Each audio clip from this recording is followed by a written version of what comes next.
I like collecting video games, so when we were going through a stock room at work and found a load of Naughty's PC games, I jumped at the opportunity to get them for cheap.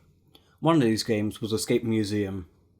Released in 2008 for PC, then ported to Wii and DS in 2009, developed by Gogi Games, Escape Museum is a hidden object game of questionable quality. Starting up the game, the main menu is simple, with a nice render for the background. There's different volume controls and options. This is always nice. And a choice of full screen or windowed, where the windowed option makes clear how low quality the game's graphics are, with no option to increase the resolution from its base 800 by 600 pixels. A sign of things to come. The game then goes into a cutscene where what immediately stood out to me was the art style, or rather the lacking quality of character artwork, reminiscent of a WikiHow illustration. The story is a simple one wherein a museum employee, Susan, brings her daughter Caitlin to work, only for an earthquake to hit. Susan sits her daughter down in a structurally reinforced security room and heads out to make sure everyone else in the museum is out safely. Then she gets hit by a chunk of debris. This is where the gameplay starts. This first level looks pretty decent, acts as our tutorial, introducing the player to puzzle mechanics, where you have to find certain objects in the room and use them in a specific way to progress. It's nothing special, but it's fine, and we have a core character motivation of wanting to rescue Caitlin. It's in the very next level that this core goal is diluted, as museum curator Marcus wants our protagonist to rescue quote-unquote valuable items from the exhibits. Susan argues at first, but quickly agrees. My eyes were then assaulted by a cluttered mess of JPEGs of varying quality. This is what we'll be seeing for much of the game. While I got somewhat used to it after a while, the game's visuals are muddy at the best of times, with low resolution and poorly edited scenes. The items were sometimes hidden in shadows that made them nearly impossible to pick out, forcing me to turn up my monitor brightness and then use a hint system when that didn't help enough. There were even a couple of instances where the object was hidden behind the UI, one being entirely behind it. I can only guess that they made the scenes without the UI first, and then forgot to consider it in their object placement. I also noticed an issue in one of the rooms where the developers seem to have messed up while editing, leaving a tear along the volcano display.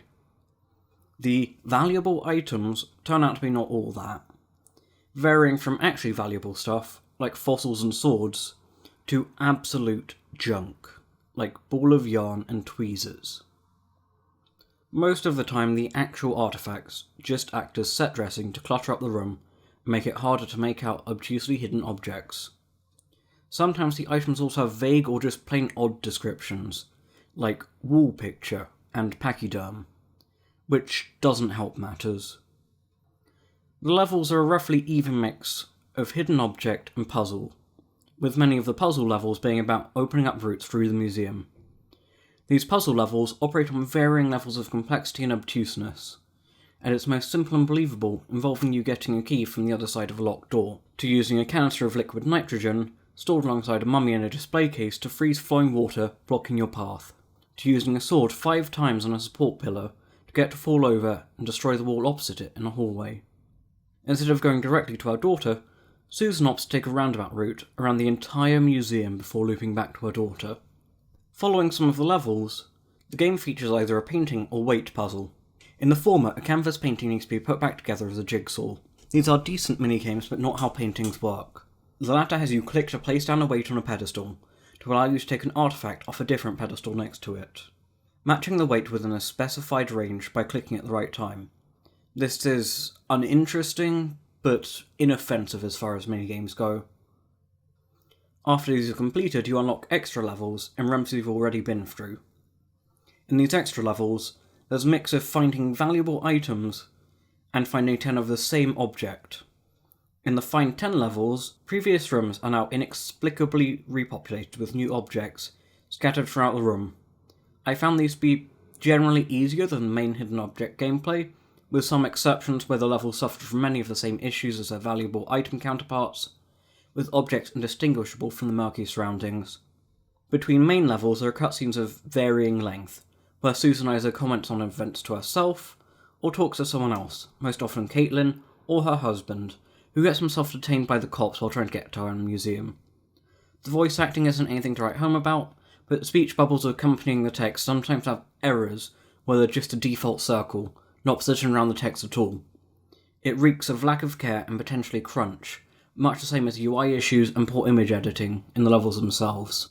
Reaching Caitlin in a security room, what follows is a puzzle section, where unlike previous levels, you also have to manage power and keeping the shutter to the next room open.